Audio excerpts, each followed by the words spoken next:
yang Tuan sedang lakukan? Saya sebenarnya sedang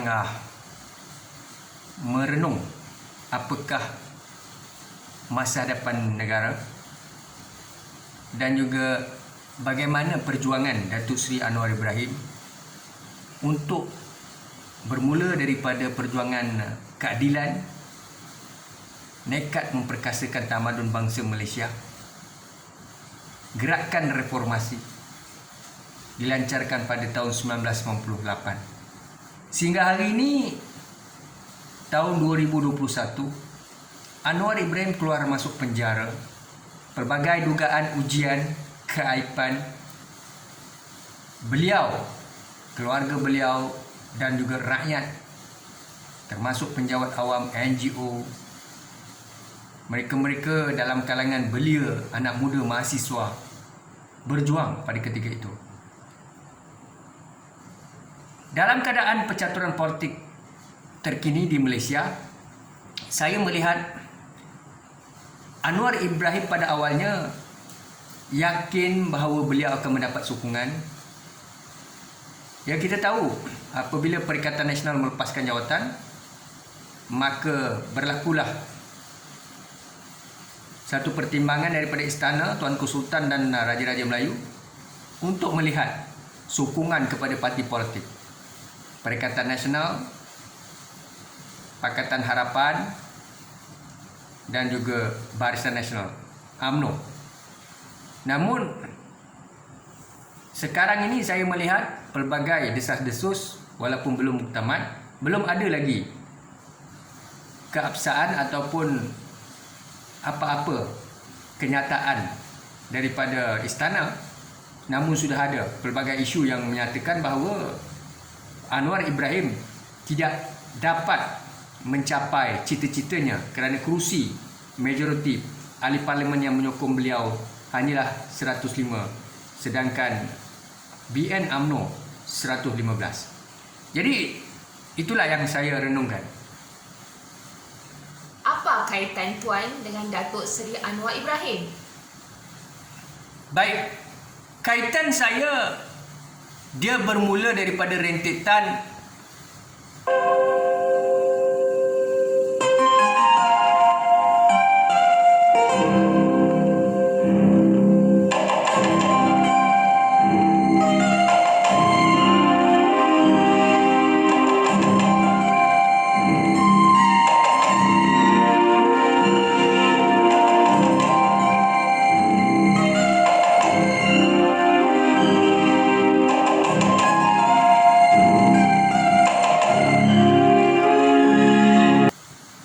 pada ketika tahun 1998 kita dapati reformasi.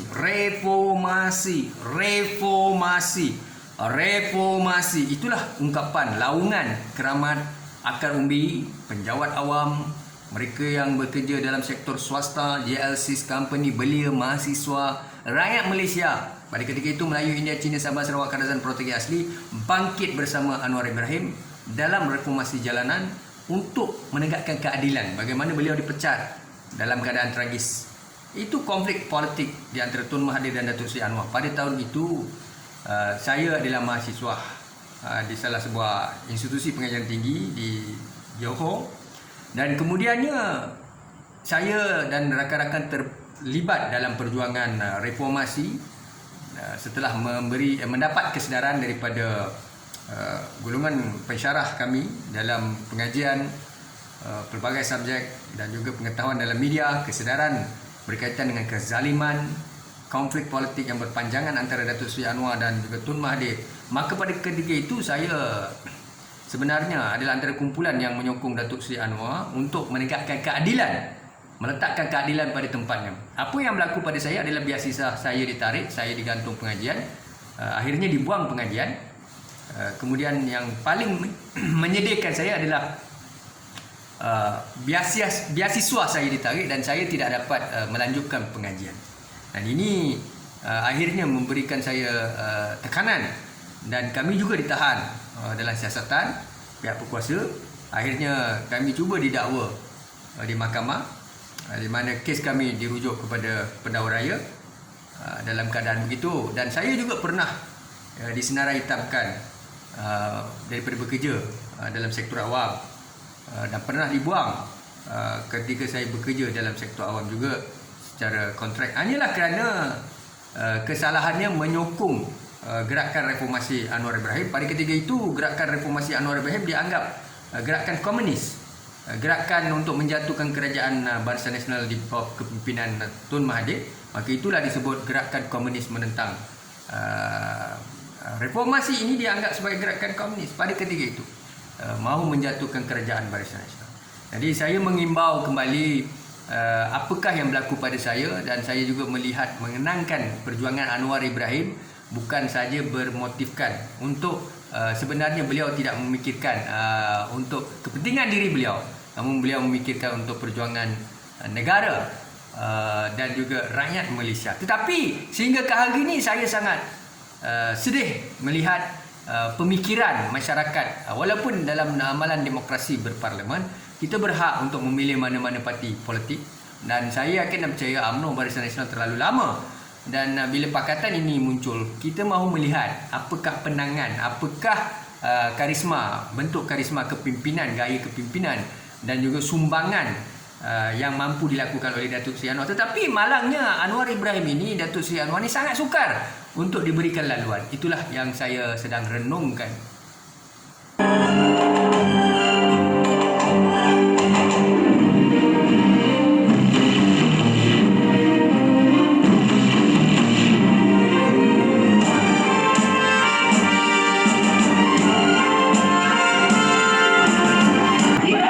Berikut adalah berita terkini mengenai pelucutan Datuk Seri Anwar Ibrahim sebagai Timbalan Perdana Menteri dan Menteri Kewangan.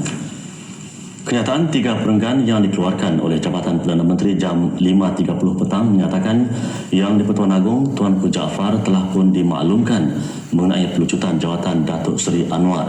Kenyataan itu menjelaskan Anwar juga dilucutkan daripada jawatan-jawatan yang dipegangnya selaku Timbalan Perdana Menteri dan Menteri Kewangan.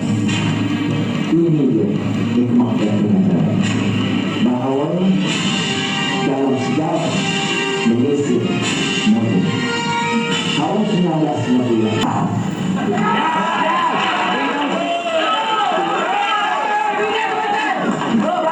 yang boleh menambah, mengurang tekad dan semangat perjuangan rakyat kita.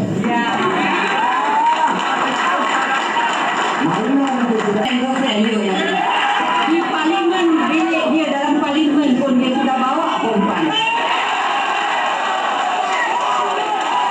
Ada seorang yang bersih. Kalau ada seorang yang bersih, barulah dia berhak memahami. Ada yang beli bini orang.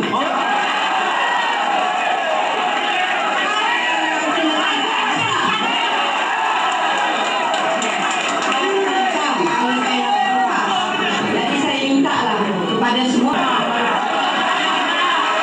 43 undi dia menang dalam tahun 87. Apa ketika itu tidak ada kekuatan Anwar. apa salahnya saya mengatakan kepada Tuan Sri Dr. Siasma Anwar didokongi oleh DAP, Anwar Perliwat, Anwar Liberal, apa semua ni? Itulah dia, Al-Fitnatul Asyadu Minahan. Mengapa imej, reputasi dan identiti Anwar Ibrahim, karisma, kemampuan, kebolehan, kredibiliti Anwar disegani di dalam dan di luar negara, pelabur asing, dunia barat, Amerika, China, India, Australia. Anwar menjadi pakar rujuk, Anwar menjadi fellow, dijemput di kalangan Universiti Antarabangsa Harvard. Anwar menjadi think tank kepada negara-negara Arab, menjadi penasihat kepada pemimpin utama dunia. Anwar mempunyai kekuatan untuk mengembalikan pelaburan Malaysia, negara, menyatu padukan rakyat. Anwar mampu melakukan yang terbaik untuk Malaysia dan masyarakat kita. Bursa saham akan melonjak apabila kredibiliti beliau diketengahkan. Kerana Anwar ini antara pemimpin yang sangat senior, banyak pengalaman dalam politik. Namun kalau kita lihat antara usaha untuk menghalang karisma Anwar Ibrahim menjadi Perdana Menteri, atau antara usaha mereka untuk menghalang Anwar Ibrahim adalah seringkali dikatakan Anwar ini dibayangi oleh DAP. Kemudiannya Anwar peliwat. Dan Anwar juga dikatakan liberal. Sebenarnya parti DAP adalah satu parti yang ditubuhkan di bawah ROS. Seperti MCA, MIC, UMNO dan semua parti yang ada di Malaysia. Tidak kiralah apa parti di Malaysia, setiap parti itu perlu mematuhi perlembagaan ROS dan perlembagaan parti. Seterusnya berpegang pada Federal Constitution, perlembagaan persekutuan, dan hormati ketua negara iaitu Raja-Raja Melayu dan Tuanku Sultan.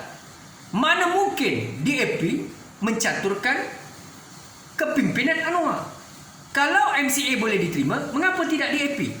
Dan kita perlu ingat, kuasa darurat mengisytiharkan darurat besar perkara 150-1 adalah kuasa yang di-Pertuan Agong.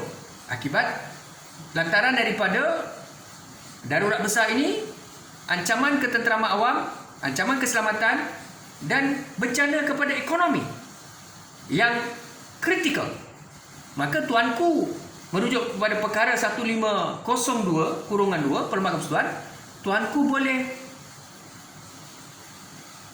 mengisytiharkan darurat disebabkan oleh faktor-faktor yang saya sebut.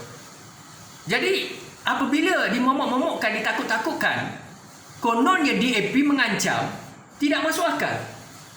Kerana tuanku boleh pada bila-bila masa apabila seorang Perdana Menteri, mungkin Melayu, India, Cina, ataupun mereka melakukan penindasan terhadap mungkin hak pribumi atau Melayu, Tuanku Sultan dan Raja-Raja Melayu mempunyai kuasa untuk mengawal keselamatan dalam negara, memayungi kepimpinan dalam negara. Maka bila-bila masa darurat boleh diisytiharkan demi keselamatan dan Perdana Menteri itu boleh ditangkap dan akhirnya dipenjarakan ataupun siasatan jalan, tentera mengambil alih. Itu kuasa.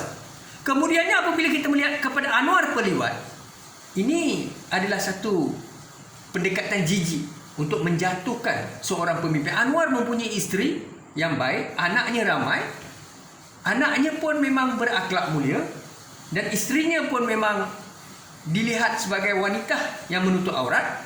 Mana mungkin Anwar peliwat? Dan ini adalah satu agenda terkutuk dan jijik untuk sabitkan Anwar di dalam konspirasi politik jahat daripada dahulu. Baik liberal, Anwar bukan liberal. Apa yang berlaku adalah beliau cuba membantu anak Melayu, India, Cina, Sabah, Sarawak, Kadazan, Melanau, Portugis asli, anak Cina anak kita, anak Melayu anak kita, anak Kadazan, Melanau anak kita, anak India anak kita, anak Portugis anak kita, anak asli anak kita. Itu laungan Anwar. Dan Anwar mahu memberikan kelebihan, kesempurnaan dan kasih sayang kepada semua masyarakat rentasi agama, demografi. Namun Anwar tetap menjunjung tinggi perlembagaan persekutuan dan menjaga hak keistimewaan Bumi Putera Melayu. Di samping masa yang sama, di samping itu beliau juga mahu memperjuangkan hak masyarakat lain. Apa yang termaktub adalah Al-Quran, apa yang Allah Ta'ala firman, iaitu Allah kata apa yang ada dalam dunia ini adalah hak Allah, maka hendaklah kita sentiasa menghargai apa yang ada, membahagikan antara kita, menikmati secara sebaik mungkin. Itulah dalam perlembagaan Madinah. Akabah 1, Akabah 2. Bagaimana Nabi menjadi ketua kabilah, memberi keadilan kepada kaum Yahudi, Islam dan bukan Islam, Ansar, Muhajirin dan sebagainya. Jadi itulah antara prinsip, tanpa menggadaikan hak pribumi dan apa yang termaktub dalam perlembagaan. Tapi Anwar difitnah selalu. Ini adalah ngomong-ngomong kosong, ini adalah asutan untuk menyebabkan masyarakat, khususnya pengundi Melayu, benci kepada Anwar dan tidak suka DAP. Ini antara isu yang menjadi perkara yang sukar ditangani. Kalau saya buat seperti dituduh dengan ini, saya takkan berani berdepan. Saya kata kepada Saudara Zul, saya akan cuma tadi kalau Harun dengan bekas bukti selalu, saya kata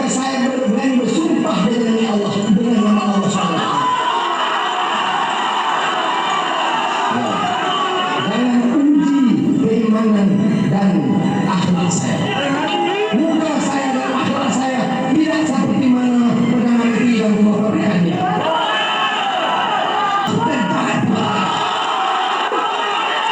Ini adalah pakaian politik konspirasi politik yang jahat oleh Dr. Mahathir dan kucu-kucunya, dan takut saya akan mendapatkan rasa kekotoran mereka kepada saya.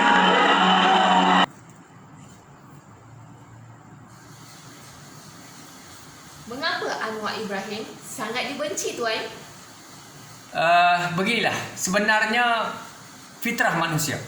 Usaha padu halang perjalanan politik, karier politik, karisma beliau untuk menjadi Perdana Menteri. Baik, kita dalam hidup memang kita akan mula daripada fantasi kepada realiti. Anwar Ibrahim mahu berjuang. Beliau daripada ABIM bangkit untuk membetulkan UMNO, kemudian beliau masuk ke UMNO atas jemputan Tun Dr. Mahathir. Mahathir melayaninya sebagai anak kesayangannya, dan Mahathir berjanji selepas Mahathir, Anwarlah akan menjadi Perdana Menteri. Dan pengorbanan perjuangan Anwar untuk menarik ulama-ulama golongan profesional beliau untuk menyokong UMNO dan membantu Mahathir sangat besar perjuangannya, dan sangat banyak jasanya kepada Tun Mahathir dan juga UMNO itu, termasuk Barisan Nasional.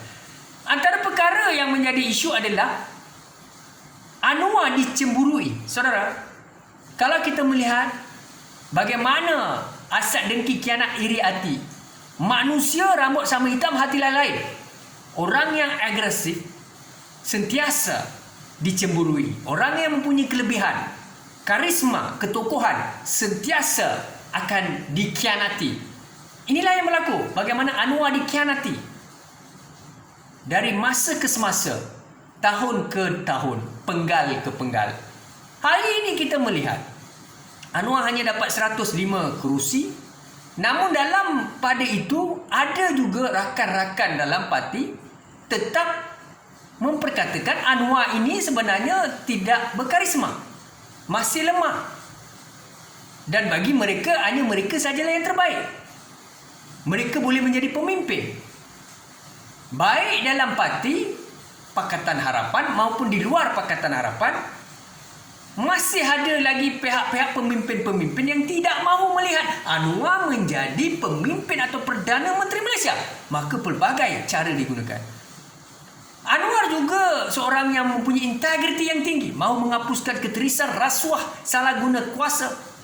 Golongan-golongan pemimpin-pemimpin kleptokrat, pemimpin-pemimpin korup, pemimpin-pemimpin rasuah. Maka Anwar memerangi rasuah dan pemimpin-pemimpin yang kaya raya. Maka pemimpin-pemimpin yang telah kaya raya, mempunyai harta berbilion-bilion termasuk anak, keluarga, kroni, mereka takut dan bimbang dengan kemunculan Anwar. Apabila Anwar menjadi Perdana Menteri, ini membahayakan mereka. Dan mereka antaranya bimbang dengan pengaruh dan karisma yang dimiliki oleh Anwar Ibrahim. Sudahlah, Anwar ini keluar masuk penjara hampir 10 tahun. Pelbagai ujian dugaan beliau lalui. Kita nampak, kita boleh melihat bagaimana perjuangannya untuk menjadi Perdana Menteri. Bukan itu yang dikejarkan, tetapi untuk negara, untuk masyarakat, untuk Malaysia. Mau membuktikan. Tidak ada orang yang sanggup keluar masuk penjara. Hari ini ramai pemimpin. Bila mana dipertuduhkan di mahkamah, masing-masing tidak boleh terima. Rampas kuasa sana, rampas kuasa sini. Mahu menjadi kerajaan, lompat sana, lompat sini. Kerana takut mereka akan dihuman ke penjara. Tapi Anwar ini seorang yang tidak takut. Beliau terima hakikat. Tawakal pada Allah. Allah wahad. Keluar masuk penjara. Anwar boleh lalui segala ujian dan dugaan. Kenapa pemimpin politik hari ini, yang kleptokrat ini, yang korup ini, tak boleh? Sebab itulah mereka mahukan kuasa. Apa akan jadi dengan Malaysia selepas ini?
Tun Mahathir Mohamad, Tengku Razali, Tuan Guru Haji Abdul Hadi Awang tidak yakin dengan karisma Anwar? Inilah hakikat manusia apabila kita mendapat peluang. Seperti Tuan telah menjadi Perdana Menteri hampir 3 kali, termasuk Perdana Menteri interim. Melangkaui 25 tahun menjadi Perdana Menteri Malaysia. Tengku Razali orang yang dikenali. Tapi beliau pemimpin yang jarang aktif politik. Tidak sama dengan Anwar. Tuan Guru Hadi Awang memang orang lama, tetapi ini jadi persoalan. Mengapa kita yang dah lama memimpin tidak mahu menghormati, memberi laluan kepada Anwar Ibrahim? Sedangkan pada satu ketika dahulu, Tuan Guru Hadi Awang adalah penyokong kuat Anwar Ibrahim. Keadilan. Walaupun beliau daripada PAS bersama Allahyarham Tuan Guru Nik Aziz. Ini menjadi isu kerana antara mereka tidak boleh melihat Anwar tampil ke hadapan, menunjukkan karisma, kredibiliti, termasuk blueprint dasar warsa. Apabila Anwar diberi mandat, beliau boleh menjadi Perdana Menteri, maka beliau akan lakukan yang terbaik. Beliau akan buktikan. Tetapi sekarang ini antara pemimpin-pemimpin senior, veteran, legacy seperti Tun Mahathir, Tengku Razali, Tuan Mahathir menyatakan Anwar ini tidak mendapat sokongan, walaupun beliau adalah antara dalam Pakatan Harapan memiliki sokongan paling tinggi daripada DAP dan Amanah. Sedangkan Tun tidak banyak mana, tak sampai 9 kerusi. Tetapi Anwar Ibrahim banyak, terlalu banyak, 80 lebih. Tapi Anwar dilihat sebagai pemimpin yang tidak mendapat sokongan oleh Tun Mahathir. Ini menjadi persoalan sampai hari ini, daripada tahun 1998 sehingga 2021. Tuan Mahathir tidak pernah iktiraf Anwar Ibrahim. Sedangkan Anwar mungkin lebih kompeten daripada Pak Lah. Walaupun Pak Lah, Tun Abdul Ahmad Badawi seorang pemimpin yang baik, tetapi Anwar lebih baik. Tetapi Tun boleh menerima Pak Lah ataupun Datuk Najib, tapi tidak Anwar. Mengapa begitu? Tengku Razali mengatakan kalau Anwar menjadi Perdana Menteri akan jual negara ini. Ini adalah kenyataan yang viral. Dan bagi saya tidak adil bagi Anwar. Tuan Guru Nik Hadi Awang juga menyatakan bahawa Anwar tidak layak menjadi pemimpin. Ini juga satu kenyataan yang bagi saya secara peribadinya tidak baik dan dangkal. Puli bagi tahu bahawa kalau Datuk Seri kembali menjadi Perdana Menteri, give you 3 days bankrupt negara. Hari lepas Kuli bagi tahu bahawa saya tidak nafi during your time semasa menjadi Menteri Keuangan, bajet balance seimbang dan ekonomi negara pada waktu itu berkembang. Tapi 2-3 hari lepas Kuli bagi tahu bahawa kalau Datuk Seri kembali menjadi Perdana Menteri, give you 3 days bankrupt negara. What's your comment on this? Tak apa pandangan Kuli, tapi saya ingat pandangan dia sebab berita Anwar ni terlalu banyak bercakap soal nak bagi peruntukan pendidikan, kesihatan, rakyat miskin yang banyak. Ini belum ada sejarah dunia daripada zaman purbakala sampai sekarang di mana maharaja ataupun presiden atau Perdana Menteri yang menyebabkan negara itu bankrupt kerana membantu rakyat. Dia bankrupt sebab rasuah, bankrupt sebab perang, jual dana perang dan sebagainya. Tapi Bolehkah Anwar mendapat sokongan ke semua parti politik ini? Baik, setakat hari ini Anwar Ibrahim sentiasa mendapat sokongan padu utuh daripada DAP, Amanah, PKR sendiri dan sebahagian daripada Parti Bebas daripada Sarawak. Dan hari ini dikatakan warisan, kemudian yang pejuang. Tetapi warisan dan pejuang ini seakan-akan mereka tidak begitu utuh, genuine. Mereka mempunyai agenda tertentu. Cuma yang paling sentiasa bersama Datuk Seri Anwar Ibrahim adalah DAP dan Amanah. Maka saya melihat Anwar Ibrahim, kita tidak tahu apa akan berlaku pada beliau, apa keputusan Tuanku Sultan dan Raja Melayu pada hari Jumaat ini. Dan sekarang ini kita melihat Barisan Nasional UMNO telah dikatakan berjaya untuk membentuk, akan diterima kerana mereka didapati mempunyai majoriti yang tinggi. Baik, apa yang saya doakan kepada Datuk Seri Anwar adalah untuk melihat pada PRU ke-15 beliau menjadi Perdana Menteri yang ke-10. Itu doa kerana Anwar sentiasa dicemburui, dikhianati, dizalimi. Tidak ada siapa di kalangan seteru beliau musuh beliau atau parti politik yang ada atau pemimpin veteran tidak berjiwa besar untuk mengangkat Anwar secara jujur. Kesianlah hamba Allah ini. Saya bimbang, sedih kalau beliau, semua orang akan meninggal dunia. Saya, Anwar Ibrahim, saya bimbang Datuk Seri Anwar meninggal dalam keadaan beliau tidak pernah dapat merasa menjadi Perdana Menteri Malaysia. Maka saya doakan dan ikhtiarkan supaya beliau sentiasa diberikan ruang dan peluang untuk menjadi Perdana Menteri, membuktikan kredibiliti karisma yang ada. InsyaAllah sama-sama kita doakan.